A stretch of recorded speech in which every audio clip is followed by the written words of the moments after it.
Today we'll be taking a look at quite the interesting ranked battle from the ongoing Season 16 of Ranked. Hello, I am Xarkun and this is World of Warships Legends.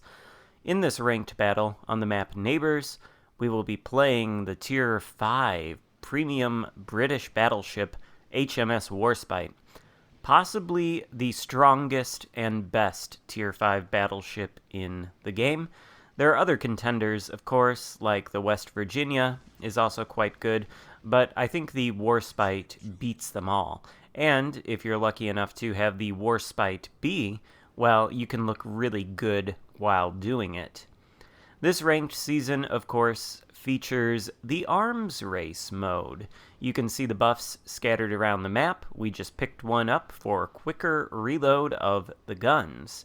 But, of course, the most valuable buff, I would say, is the HP replenishment buff, which, if you don't know, acts as a sort of will to rebuild like heal that's permanent on your ship and doesn't trip when you go below 20% of your HP, but instead is active all the time. So anytime you lose hit points while that buff is affecting your ship, then you just gain them back rather slowly over time, although that process of gaining them back becomes a lot quicker if you can put a lot of buffs, or stack a lot of buffs rather, on your ship, say 2 or 3 of them. And that's what we're going to do by the end of this game. And the fact that we have those HP replenishment buffs is going to do very interesting things for our ship. The unsinkable metal. I've only gotten it one time before. It's a very elusive metal for me. Why? Well, generally, I don't think you want to run into a situation where you've been hit by a torpedo, you're flooding, and you can't stop the flooding. If you do find yourself in such a situation, then you've probably made a mistake in order to have found yourself there. You would have had to have used your damage control on something previously, and then a torpedo would have to strike you and cause flooding. Typically, when that happens, you are, as they say, screwed, and you will die.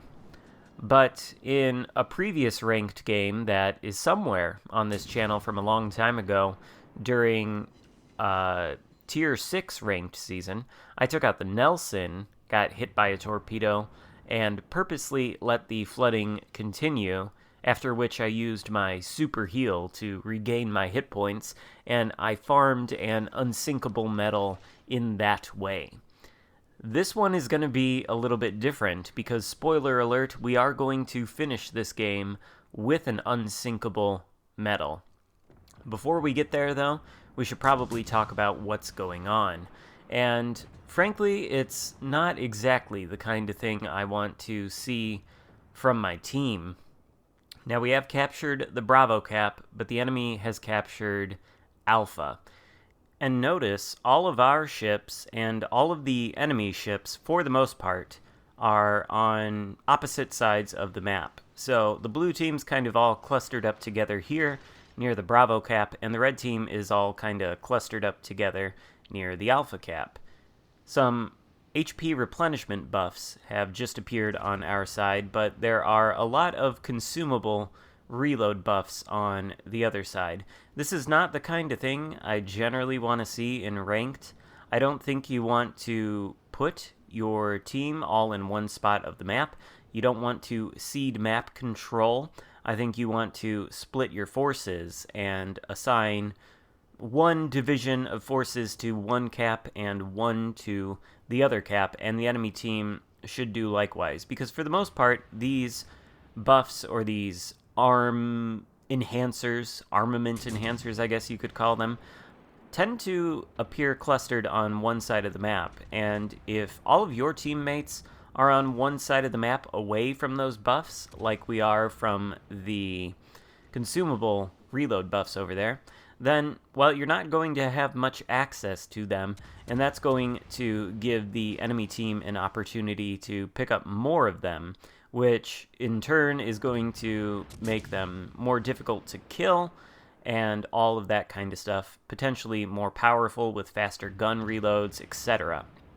So, you need to maintain map control in these ranked games. Now, fortunately for us, the enemy team is kind of a little bit of a potato team, and they aren't going to end up putting up much of a fight. I mean, we've captured Bravo, and we now have our destroyer headed toward Alpha. We're ahead on ships and ahead on points, so things are looking well. But typically, when you have this kind of positioning in these ranked games, they don't go so well. The team that clusters up together usually loses, and the team that spreads out and tries to acquire more map control usually wins. And that's how it should be.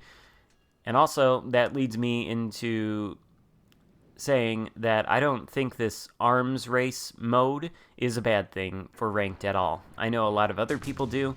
They feel like it cuts down on the competitiveness of ranked to have these buffs scattered around the map, especially this HP replenishment buff. I don't think so at all, because like I said, these buffs tend to spawn on one side of the map, and you have to have teammates over on that side of the map to pick them up. If you don't have teammates over there and the enemy picks them up, that is not the fault of the buffs, that is the fault of your team's positioning. And if anything, I think these buffs simply amplify, I guess you could say, the mistakes that teams in ranked make in positioning, or amplify the ability of one team to dominate the other. I think they're more like amplifiers, I guess, rather than things that don't make the ranked season competitive, especially since both teams ostensibly have equal access to these buffs, provided that they position their ships in the right place. And frankly, it's just hilariously good fun when you've got two of these HP replenishment buffs stacked on top of your ship because of the stuff that you can get away with. And I realize my saying get away with might lend credence to the idea that this HP replenishment buff is somehow anti-competitive. Honestly, whatever. I take the game seriously. I take winning seriously enough, but I feel like certain people just go overboard in taking this far, far too seriously. And in any case, I haven't seen any evidence that the ranked game mode, unfortunately, is any more competitive than standard random battles anyway. So why not take these buffs and why not have fun with it? That's my attitude toward it. You can disagree with it if you want. I hope it doesn't make you terribly, terribly angry. But if it does, you can write me your rants in the comments section if you want. Just my opinion. Feel free to disagree with it. Sometimes I'm wrong about stuff, but I have fun with this arms race mode. I think it's pretty nifty. In any case, my team has captured both of the caps, and it is now 4 versus 3. But you will note that the red team still has a destroyer afloat. I can't remember what the destroyer is. Oh, by the way, there goes the New Mexico, and there's our high caliber medal. So it's 4 versus 2. But what was I saying about that destroyer? Well, there is a smoke screen off to the left of the screen, or there was, and torpedoes sailing in front of me. Judging by the number of torpedoes, it looks like 3 groups of 3. That destroyer must be the Akatsuki, or Akatsuki, if you want to pronounce the name correctly. Although, I really don't like saying Akatsuki. I don't understand, by the way, why... I mean, obviously the word Akatsuki is a Japanese word, but it's written with English characters, so it's been anglicized, right? If the Japanese were to write that word, it would be in their own alphabet of characters, and it really wouldn't be readable to anybody who doesn't speak Japanese, or anybody who only speaks English, right? So that means somebody who speaks English had to take that word Akatsuki, anglicize it, and why would they put a U in it if you're not supposed to pronounce the U? Maybe I'm just ignorant about linguistics, but it seems foolish to me. It seems a little bit ridiculous. In any case, we've just been spotted, and that Fuso is behind that rock over there, which means he doesn't have a line of sight on us, which means the only thing spotting us can possibly be the Akatsuki.